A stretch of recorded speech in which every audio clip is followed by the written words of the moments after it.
I wanted to, now I'm agreeing with everything that's being said, but I want to add, it doesn't have to be problem-based or derived. It depends on each one of our makeup, and if we're going to get to the point where we're talking about our true identity that operates and manifests into this limited self. For some, it can just be a process of exploration and a desire Okay. for more discovery.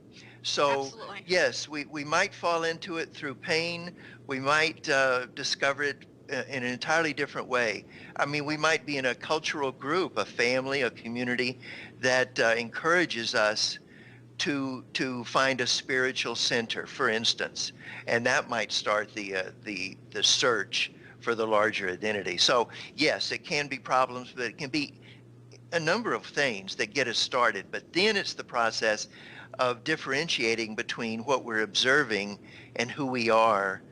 We might say as the observer, particularly as that expands into more of a essential nature. Right. And I want to make sure, Jim, that we don't get into the solutions too soon. I So won't talk about the solutions. yeah, Okay. let's explore what the issues and the problems are Okay. with being on automatic pilot, because that's how we are attempting to have our viewers maybe hear something that they can identify with.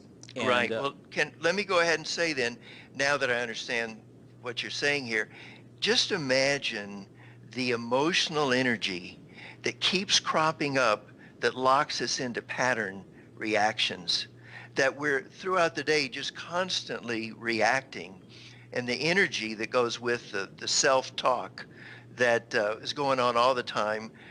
They did this, I did that, I want this, I'm afraid this is going to happen. There's an emotional energy that fuels all those reactive patterns. And I imagine later in the show we'll talk about how we get past that. absolutely. But it's a whole ball of wax. It's the thoughts, it's the emotions, it's the patterns that we're locked into.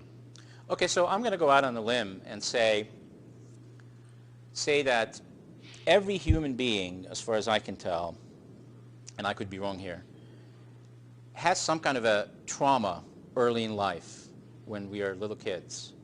And it's associated with the time where we lose our innocence. Does anybody on the cast, and Jim, do you remember when you were a little kid and you were innocent and you had no fear and you just were incredibly beautiful and magnificent and full of light and full of love?